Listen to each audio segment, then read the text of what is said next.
Você já parou para pensar que a sua empresa pode estar pagando impostos a mais? O nosso sistema tributário é bem complexo e é comum as empresas pagarem mais do que o devido.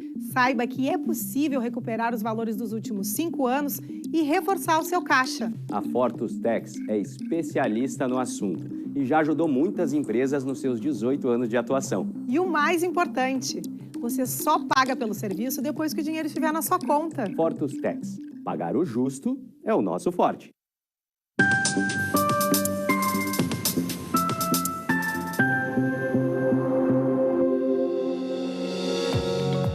Olá, estamos começando agora o programa Papo Certo, com minha apresentação Amanda de Oliveira e de Evanir Aguiar. Olá, e vocês já sabem, de segunda a sexta, neste mesmo horário, estamos aqui e falamos sobre empreendedorismo, turismo, política e diversas áreas do direito. E o papo de hoje de saúde, nós vamos falar sobre os tipos de doenças capilares. Nossa convidada de hoje é a doutora Rafaela Zanella, que ela é pós-graduada em dermatologia, ela é doutora em medicina e ciências da saúde, especialista em tricologia, que é o estudo das doenças do couro cabeludo e quedas capilares. Muito obrigado pela presença, doutora. Obrigada, eu que agradeço o convite. Muito boa noite a todos. Obrigada, Amanda. Obrigada, Evanir. É uma satisfação estar aqui e muito boa noite a todos os nossos telespectadores. Nós agradecemos, Rafaela, de tu estar aqui conosco. E você de casa que já está aí acompanhando o Papo Certo, acompanhe o nosso programa e participe dele enviando a sua pergunta ou comentário através do nosso telefone 3029 8080. Um rápido intervalo, já voltamos.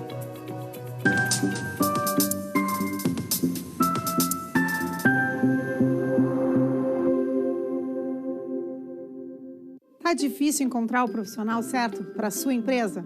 Precisa de alguém detalhista para aquela vaga no financeiro? Quem sabe um criativo para o marketing? Ou ainda, alguém focado em resultados? A Fortus RH utiliza técnicas de seleção e processos estruturados, realizando entrevistas, aplicando provas e testes específicos. Tudo isso para buscar a pessoa certa para a vaga certa. Fortus RH. Conectar pessoas é o nosso forte.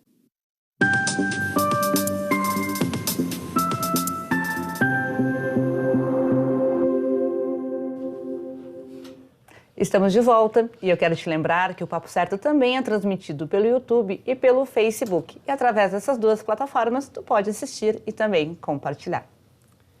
Doutora, então para começar o nosso Papo Certo de hoje, quando a gente fala em doença capilar, logo vem, não é, a queda de cabelo. Mas quais são as doenças mais comuns que nós temos? Exato, Evanir. Quando falamos, geralmente as pessoas lembram de queda de cabelo. Mas a queda de cabelo, ela é um processo natural e fisiológico do nosso organismo. É natural que nós tenhamos uma queda capilar para cair aquele fio e retomar todo o ciclo do cabelo novamente. As doenças mais comuns que nós temos atualmente é o eflúvio telógeno, que é uma queda de cabelo causada por uma deficiência nutricional, por algum estresse, que sempre estamos estressados, estresse de trabalho, por algum trauma. A calvície, a famosa alopecia androgenética, que é mais conhecida popularmente como calvície. A alopecia areata também, que são aquelas bolas que a gente enxerga, né? Aquelas falhas de formato oval, circular no couro cabeludo, que também tem variações, podem ser dominar, né, o couro cabeludo, ser uma alopecia areata universal, ser uma alopecia areata total. Então, as doenças do couro cabeludo, elas são muito amplas.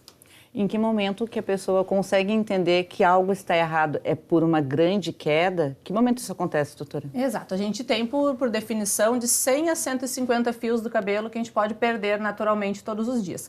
Ninguém vai parar de medir, né, esses fios, se são 100, são 150, mas o que a gente percebe é que eu sempre digo, nós temos que levar em consideração o que o nosso paciente percebe. Ele está relatando que a queda está anormal, que está fora dos padrões do que já se tem de queda, é momento de procurar algum colega que trabalhe especificamente com doenças capilares, porque nós temos aparelhos que são necessários para realmente quantificar essa queda, para ver como está, analisar a saúde do couro cabeludo.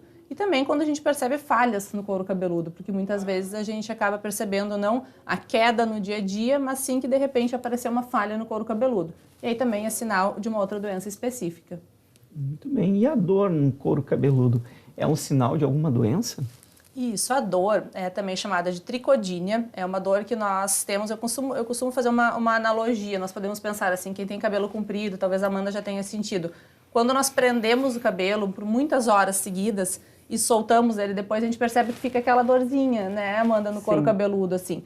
Então, quando é essa dor, após nós termos prendido o cabelo por muito tempo, não é algo que nós devemos nos preocupar e buscar um atendimento médico. Essa sabe a causa, né? Essa a gente sabe a causa, exatamente. Mas quando essa dor não tem uma causa estabelecida, então ficou o dia inteiro com o cabelo preso, e essa dor é mais difusa em todo o couro cabeludo, ela aí sim deve consultar. Por quê? Ela pode preceder uma queda capilar, um eflúvio telógeno, ela pode preceder uma alopecia frontal fibrosante, que é aquela, o nome é feio dessas doenças capilares. São todos nomes diferentes. São nomes diferentes, né? Mas a alopecia frontal fibrosante é aquela que a gente percebe que as pessoas começam a ter a testa, parece que muito grande. Doutora, eu não quero me entregar, né? Eu acho que eu estou me enquadrando nesse critério. Nós temos outros sinais também, né, dessa doença, que são a diminuição da sobrancelha, principalmente da cauda da sobrancelha, toda a diminuição desses pelinhos que nós temos, esses fios velos, né, em volta da orelha, toda em volta dessa linha da implantação, e geralmente isso é precedido de dor. Então, não é comum ter dor no couro cabeludo. Sentiu dor não sendo causada por uma tração naquele dia, aí sim, o ideal e adequado e recomendado é procurar alguém que trabalhe realmente com cabelo e entenda do couro cabeludo. Interessante que tema de cabelo dá para fazer uns 3 ou 4 programas e eu tenho certeza que o pessoal vai ficar assistindo. É um assunto interessante, né? As pessoas vão se identificar em algum desses casos, com certeza. Já me identifiquei em 2 aqui, depois eu vou conversar fora do estúdio com a doutora Rafaela aqui. Se a gente não se identifica, né, Amanda? A gente sabe de alguém que se identifica, que tem, olha, mas eu conheço alguém que tem aquilo, mas de repente é bom consultar. Então sempre nos leva a pensar mais, né? Realmente. E assim, Rafaela, durante a pandemia, ouviu-se muito falar em relação às quedas, né? E surgiu daí o termo da tricotilomania. O que é isso? Conta pra gente, por favor. A tricotilomania é uma doença que é caracterizada por aquela pessoa que puxa o cabelo. Puxa e arranca o seu cabelo. Então, é uma doença que ela é desencadeada também por estresse, por alguma disfunção, né, que necessita de um colega psiquiatra também para intervir no tratamento. É um tratamento necessariamente medicamentoso, então com medicações tópicas e também orais, com terapias, com psicólogos também que a gente faz, porque é um grau de ansiedade tão elevado que o paciente fica que ele realmente começa a puxar o cabelo. É semelhante a roer as unhas, doutora? É parecido com roer as unhas. Só que a pessoa faz com o próprio cabelo. Com o próprio cabelo. O que nós podemos desencadear com isso? Inicialmente, essa tração que nós fazemos no cabelo, tu puxa o cabelo, ele cai e vai nascer um novo cabelo. Isso pode fazer alguns ciclos desse cabelo que ele volta a crescer. Mas a tração em excesso, ela causa um trauma, né? E o trauma, nós temos os ósteos foliculares, que são como se fossem buraquinhos de onde nascem os fios. Quando aquele buraquinho, aquele ósteo folicular, ele é traumatizado, ele é machucado, ele acaba formando uma fibrose, consequentemente uma cicatriz. Então, por muitas vezes, quando é puxado esse fio, ele acaba fazendo uma alopecia cicatricial, forma uma cicatriz e não nasce mais cabelo naquele local. Então, puxando muitas vezes o cabelo, sim, pode fazer uma doença que não tem mais cura. A gente danifica permanentemente aquele folículo e não nasce mais cabelo em algumas regiões. E se um pai, uma mãe estiver verificando que isso está acontecendo com o seu filho, também fique atento, né? Porque às vezes a pessoa é difícil ela perceber que está sofrendo dessa uma doença, não é? Mas aí os pequenos ali que não têm essa noção, os pais têm que ficar atentos aí, né? Exato. E é uma doença muito comum também, Evanir, quando nos procuram, até o paciente entender que é ele que está fazendo isso, e muitas vezes não queria usar a expressão engraçado, mas acaba sendo, porque o paciente está na tua frente, ou às vezes o filho, a criança, e negam que fazem isso. E os pais, não, eu tenho certeza que ele não puxa o fio, e a pessoa, a criança ou o adolescente está puxando na frente. Então, é algo que realmente é tudo multidisciplinar, né? A grande maioria das doenças, os seus tratamentos são multidisciplinares. Então, nós temos que ter mais profissionais apoiando esse paciente para fazer com que ele entenda que ele que está causando aquela patologia e que tem como melhorar, tem como parar com aquilo. Então, nesses casos, além de terapia medicamentosa, a terapia é bastante importante. Não, e realmente, imagina tanta gente querendo um cabelinho a mais, aí vai a pessoa e arranca, tem que tratar, né? Exato, exato. E a pandemia realmente nos deixou isso de herança, muita ansiedade, muita Falando angústia. em pandemia, doutora, além dessa parte da angústia, o próprio coronavírus, ele também causou e vem causando queda capilar? Exato, Evanir. O que acontece? O Covid-19, depois de vários estudos, nós percebemos que ele causa uma queda de cabelo parecida com a que temos pós-dengue, por exemplo, aqui no nosso estado, que ainda, infelizmente, é bastante comum. Causa uma inflamação generalizada no nosso organismo e isso repercute no couro cabeludo. Então, acaba que, depois de um período de 3 a 4 meses que temos aquela infecção pelo Covid ou por dengue, nós desencadeamos essa queda capilar, que pode acontecer naturalmente por 6 meses. Costumamos dizer que é uma doença autolimitada, então ela tem uma cura espontânea, por ser autolimitada, ela se cura espontaneamente, mas em alguns casos ela permanece crônica. Então, é o eflúvio telógeno pós-Covid e alguns colegas optam por não tratar, por ser autolimitada. E a gente não tem um consenso em literatura se deve ou não ser tratado. O que eu acredito e alguns colegas que nós gostamos de discutir esses assuntos, que é importante o paciente ter uma abordagem, o paciente entender que foi procurar um médico e ele está ciente do problema e temos algumas possibilidades, podemos lançar mão de alguns tratamentos que tendem a diminuir aquela queda, estagnar aquela queda, o que dá uma tranquilidade para o paciente, porque o próprio estresse também faz cair o cabelo. Então, quanto menos estressados nós estivermos, menos o nosso cabelo vai cair. E em relação ainda ao Covid, nós temos estudos na Europa, principalmente na Espanha, mostrando que quanto mais febre, mais sintomático foi aquele paciente durante o Covid, né, quando ele teve o Covid, mais as chances de cair o cabelo. Então, nós temos que, realmente, quando identificado que está tendo essa queda, é interessante procurar um médico e ver quais possibilidades, quais abordagens nós podemos fazer para diminuir esse eflúvio pós-Covid. Doutora, creio que uma queixa muito frequente também seja em relação à coceira no couro cabeludo. Tem relação de estar limpo ou estar sujo ou tem relação com algum tipo de doença? A coceira, o prurido no couro cabeludo, ele pode ser por diversos fatores.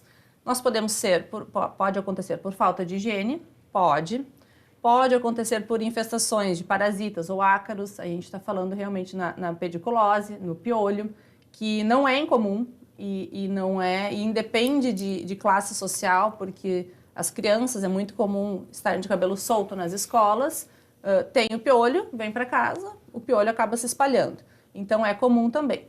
Mas a coceira também pode acontecer com a dermatite seborreica, a famosa caspa, né? A caspa, ela tem um aumento dessa oleosidade no couro cabeludo. Eu sempre costumo fazer uma brincadeira assim. Imagina quando a gente deita no travesseiro, né? Que é um ambiente quentinho ali, e então o cabelo oleoso, sem ter aquela higiene adequada, de repente, naquele momento, quentinho e úmido, propicia a formação de fungo. E aí forma a caspa. E aí temos que utilizar medicações específicas para isso, porque o prurido faz com que a gente coce o cabelo. Coçadura em excesso também pode traumatizar o couro cabeludo, causando queda de cabelo. Então, a gente até brincou, né, Evanir, anteriormente, que tudo está relacionado. É um organismo, é o nosso organismo por completo e se reflete tudo que fazemos nos nossos cabelos, nas nossas unhas, na nossa pele. Muito bem, doutora, falando em queda de cabelo, que é algo que preocupa muitas pessoas, quais são as doenças que mais causam a queda de cabelo? O eflúvio telógeno, este que é pós-Covid, também pode ser considerado pós-gestação, pós alguma cirurgia que teve anestesia geral, principalmente, ou pós algum estresse muito significativo, perda de algum ente querido. Tudo isso pode desencadear o eflúvio telógeno, que é aquela queda de cabelo exacerbada. Outra, que é a calvície, né, a alopecia androgenética, e ela tem várias causas, né? A gente costuma dizer, ela tem a causa hormonal, ela tem a causa de herança familiar, então é bastante comum. E também o Covid acabou nos deixando de lembrança, essa recordação que acaba tendo ainda muito frequente em muitos casos, que é a alopecia areata em placas, que é essa que realmente da noite para o dia o paciente pode acordar com uma falha no couro cabeludo. e é uma doença autoimune que ela é desencadeada por alguns fatores, a gente não tem completamente estabelecido ainda. Pode ser o próprio estresse, que foi muito relacionado com o Covid, mas essa especificamente tem tratamento. Está sendo bem comum nós recebermos nos consultórios essas bolas, a gente costuma dizer, né? Esses círculos, essas formas ovais sem cabelo, mas tem tratamentos adequados que a gente consegue uma repilação. Tu falaste antes na questão da higiene. Quando eu era criança tinha uma propaganda na TV que falava assim, ó, porque esse shampoo só lava os cabelos. Shampoo só lava mesmo ou também trata? Ele tem alguma outra função? Essa propaganda, até se a gente fosse ver atualmente, Amanda, ela teria que ser refeita, porque o shampoo, ele é shampoo para o couro cabeludo. Tem que higienizar o couro cabeludo. O cabelo, ele recebe o shampoo na hora que for enxaguado o couro cabeludo. Nós não precisamos esfregar o cabelo, é o couro cabeludo. Então, nós devemos comprar shampoos adequados para o couro cabeludo, fazer a higiene. Eu costumo dizer também que é muito pouco tempo que o shampoo fica em contato com o couro cabeludo e com os cabelos para fazerem um grande tratamento. Porém, quando eles são medicamentosos, né, não citando o nome aqui de medicamentos, mas tem alguns shampoos que a gente prescreve para tratamento de determinadas doenças que eles têm medicamentos e tem um período de ação. Então, às vezes o médico prescreve, deixar 5 minutos, 10 minutos no couro cabeludo após fazer o enxágue. Então, alguns shampoos, sim, eles podem ser para tratamentos capilares mesmo. Uma grande pergunta que, digamos que seja a pergunta quase de milhões aqui no programa. Rafaela, lavar os cabelos todo dia, pode ou não pode? Nossa, é uma pergunta, quer dizer, muito comum. A resposta é, se há a necessidade, não tem nenhum problema, pode ser lavado. Eu digo assim, se tu faz atividade física todos os dias, se tu faz algo que o teu cabelo vai suar, é melhor tu lavar o cabelo. O que não pode é lavar os cabelos e deitar com eles úmidos no travesseiro, que aí volta ao assunto que eu falei anteriormente. Úmido, quentinho, propicia a formação de caspa, fungo, dermatite seborreica. Então, pode ser lavado. Aí tem que realmente consultar e ver quais os shampoos adequados. Por quê? Se tu tem o cabelo muito oleoso e lava 3, 4 vezes ao dia, às vezes acontece de alguns pacientes relatarem, não é o ideal. Por quê? Tu vai estar removendo o excesso de sebo e também o sebo normal que nós temos no couro cabeludo.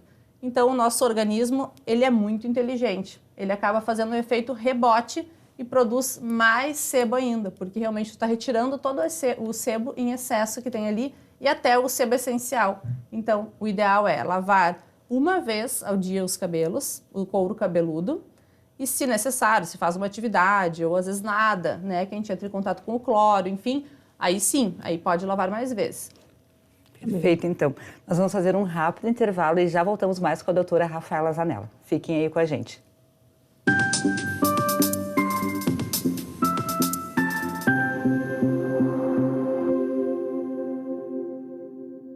Em tempos de juros altos, margens reduzidas e incertezas, rever estratégias é fundamental para manter o seu negócio competitivo.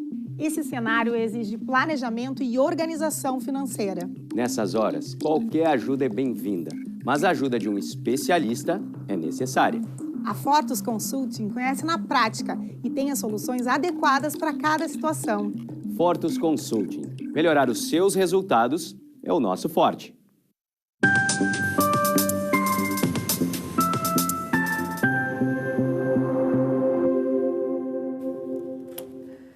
Voltamos e eu quero te lembrar que o Papo Certo também é transmitido pelos principais canais digitais, NET, Claro, Vivo e Tubarão. Doutora, qual é a influência da genética nos cabelos? Se o pai é calvo ou careca, mãe calva, o filho necessariamente será? A genética, ela não está completamente estabelecida onde que ela entra e qual a exatidão da influência dela. Nós sabemos que para a calvície, a alopecia androgenética, ela influencia até a 6ª geração. Então, nós nem conhecemos, né, os nossos avós lá de trás. Mas, claro, que se o pai ou a mãe forem calvos, a chance, digamos assim, vai ser maior de tu desenvolver a calvície também. E quanto mais novos, exato, e quanto mais novos os pais ficaram calvos, digamos assim, mais a chance também de tu ter cada vez mais precoce. Eu acho que eu tô quebrando a minha genética, porque meu pai com 40 anos já era careca, não só calvo, careca. Então eu ainda estou preservando um pouquinho. Não, isso pode acontecer, porque isso inclusive faz parte do nosso desenvolvimento como humanidade mesmo, porque tu imagina se sempre os pais, no sentido de altura... Seria tudo igual. Seriam cada vez mais altos, a gente chegaria a gigantes, porque cada vez se a gente não diminuísse, não fugirmos essas regras, às vezes, nós, né, 2 pais muito altos, cada vez teriam filhos mais altos e uma hora não pararia mais. Então, essas fugidas às regras são importantes. Meu pai sempre comentava que ele usava... Meu pai era da época da brilhantina, os mais antigos lembram. Ou que ele Glostora. passava uma espécie de óleo mesmo para pentear o cabelo, e ainda usava um boné, um chapéu. Então, assim, genética ajudando, ainda usava tudo isso. E mais os fatores, né, ambientais e tudo, se ele provocava um pouco, com certeza ele... Não escapou. Ele não escapou.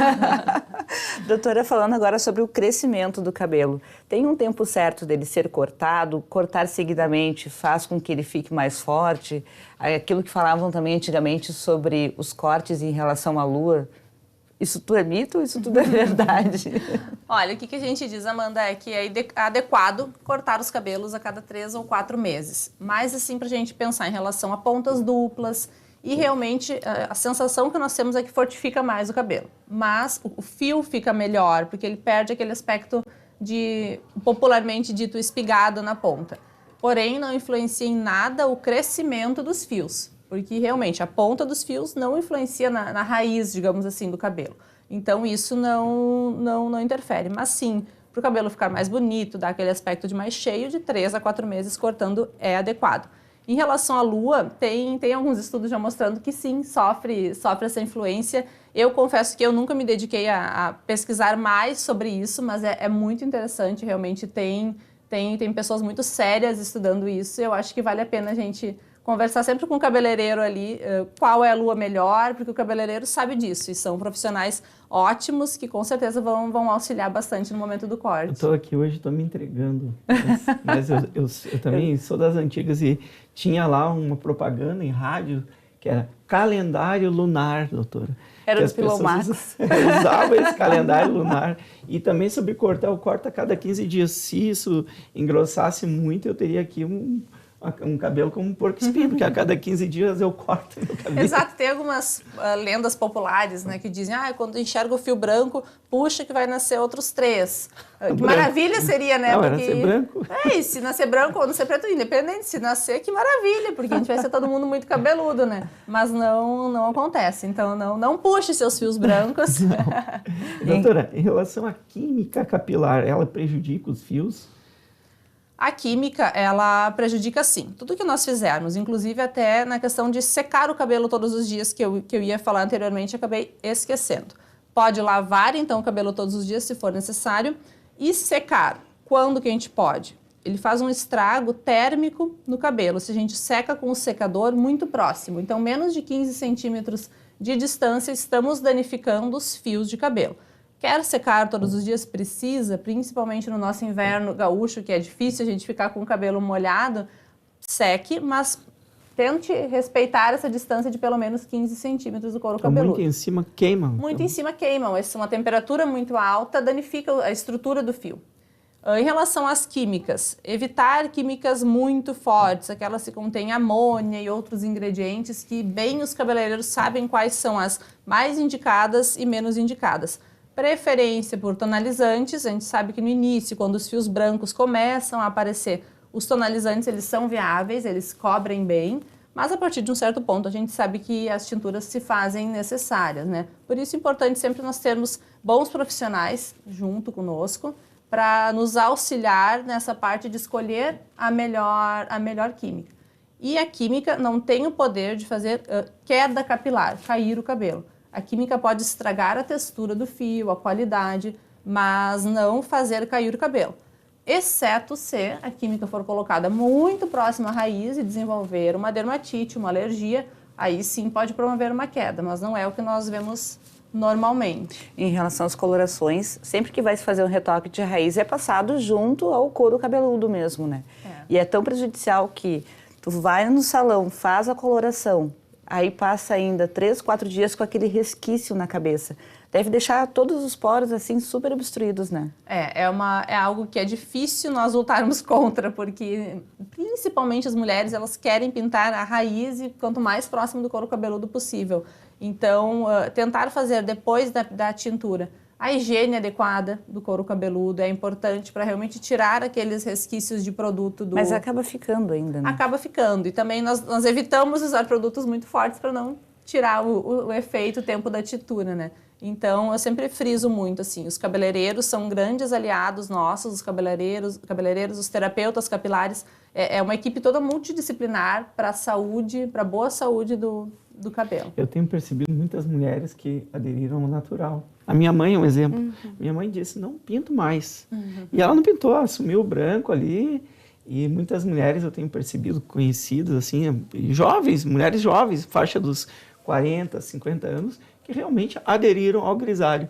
Isso aí, para alguns, é uma tendência também, até com essa preocupação da saúde, né? Eu particularmente acho bem legal. Aquela atriz da Globo, a Samara Felipe, foi uma que deixou os cabelos totalmente brancos e ficou muito bonito para ela. E ela é jovem, tem 40 anos. Para quem trabalha com cabelo, agradeceria muito, seria algo muito, muito adequado. Mas a gente sabe que ainda a sociedade tem uma aversão, digamos assim. A grande maioria das mulheres é tratada como desleixo se não está com a raiz pintada. Então, ainda é algo que nós podemos e devemos evoluir bastante. Talvez tentarmos nos igualar aos homens nesse sentido, porque o homem dificilmente é tratado... Nossa, que desleixo ele de não ter pintado o cabelo. Até acontece o contrário, Até doutora. o contrário, exatamente. Novamente eu vou me entregar.